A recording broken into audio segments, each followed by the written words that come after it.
Hi everyone and welcome to Titan's Impact 440 Pump Filter Change video. Today we'll go over how to inspect and change your Impact 440's pump filter.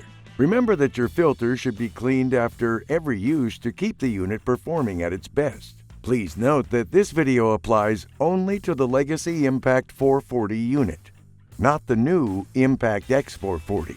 To get started, make sure the unit is powered off and the pressure has been relieved by verifying that the prime spray valve is in the prime position. Never attempt any maintenance with pressure in the unit or with the power on. Now, loosen the filter housing by hand and remove it from the unit. Note that if this is the first time you're performing this procedure, you'll need to use a wrench to start the removal of the filter housing. Next, slide your pump filter off of the filter support spring. Inspect the filter and, based on its condition, either clean the filter or replace it with a new one. If you've determined that the filter needs to be replaced, remove the adapter as well for replacement.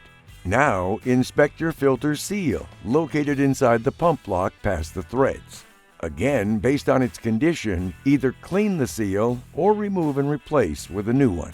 Once you've cleaned your current filter and seal or replaced with new parts, you're ready to reinstall your pump filter. Start by reinstalling your seal if replacing. Next, slide the filter over the support spring with the adapter in place over the pin of the spring. Then, set the filter assembly into the housing with the adapter end facing into the housing. Now insert the housing and filter assembly into the pump block and rotate clockwise to install it hand tight. Do not use a wrench. Make sure the filter housing is seated fully into the pump block.